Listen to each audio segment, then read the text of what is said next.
Hi, so I decided to go with option one as that was a lesson plan that I had to do for a kindergarten and first grade class back in my homeschool where I grew up. And so the lesson plan is two parts. The first part was where students had to listen to music and then they had to tell me who was the composer for that. And the second part to that first part was then that we would play a game where I would play on the piano what piece that they learned from that composer, and they had different motion they had to do. They would sit in a circle and they would pass around a rubber ball, and they had to do something different for each one.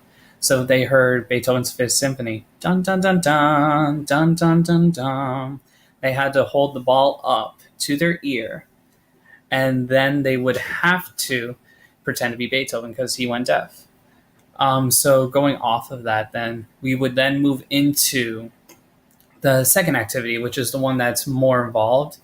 And this activity was a listening and sound poem. So in this case, it wasn't more of a poem, it was more of a story. So it was called Maxie the Taxi.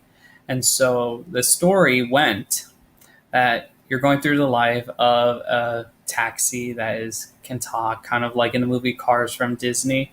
So in this case, then they would get different instruments such as a rain stick, claves, Chinese wood temple blocks, a car horn or a bicycle horn that they could squeeze to make the sounds of the cars.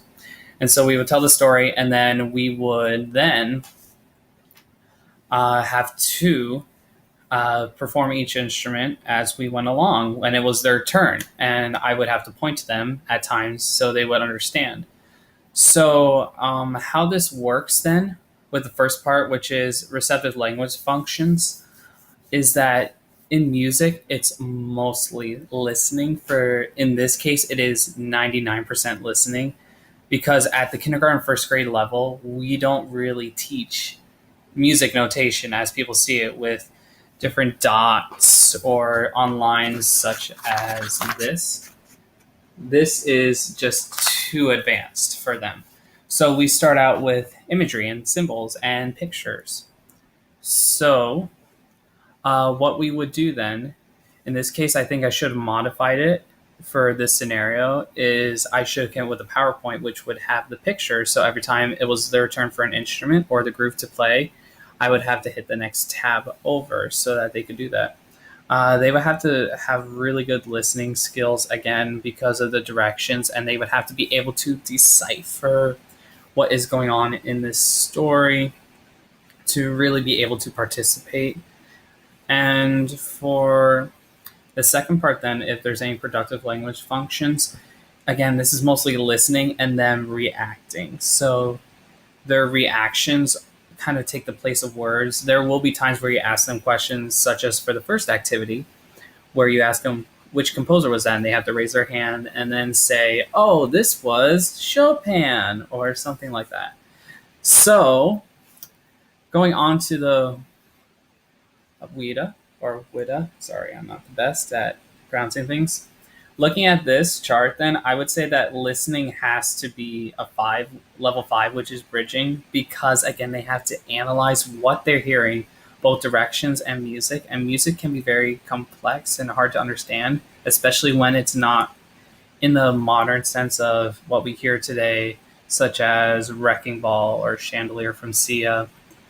So, then also for speaking, that would have to be a level three at the least, because in this it says to give examples, descriptions of social inquiries or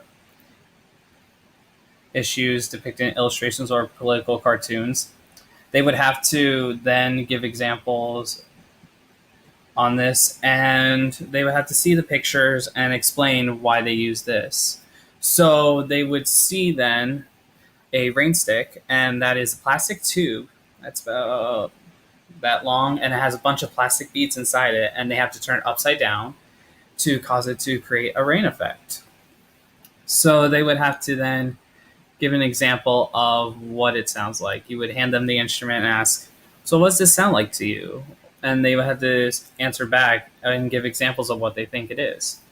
Reading can be level one, entering, or borderline level two, because for this, they just have to analyze those pictures I would put up for them, and then they would have to be able to recognize the picture and recognize that this is my instrument. It is my turn to play it.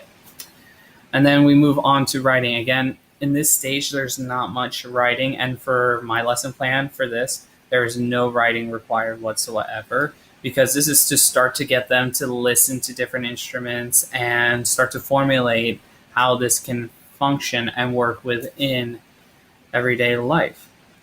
So, again, for my lesson plan, we focus primarily on the listening as the number one, followed by speaking being next, because we do want to get that feedback from the students to understand, besides the physical feedback you can get from them, the looks of confusion or anything.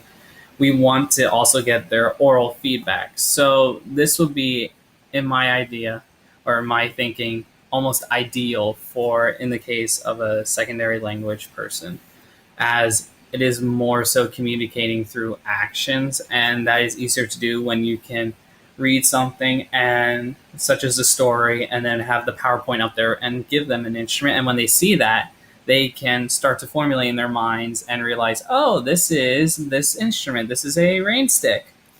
And so then they're learning the language at the same time as they're participating in the activity. So yeah.